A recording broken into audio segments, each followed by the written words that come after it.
Hello friends, கோதுமை மாவு பாசிப்பருப்பு முறுக்கு எப்படி செய்யலாம் அப்படிங்கிறத பார்ப்போங்க.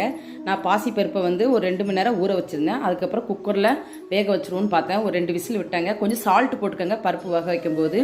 அந்த வெந்தப்புறம் அதனால் மசிச்சு எடுத்து வச்சுக்கோங்க.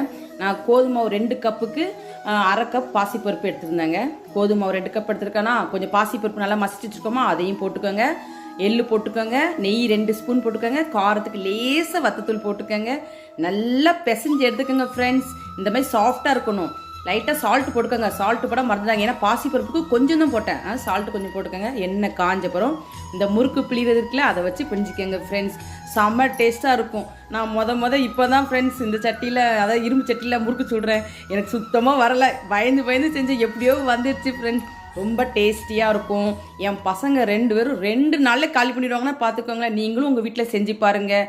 Bye friends.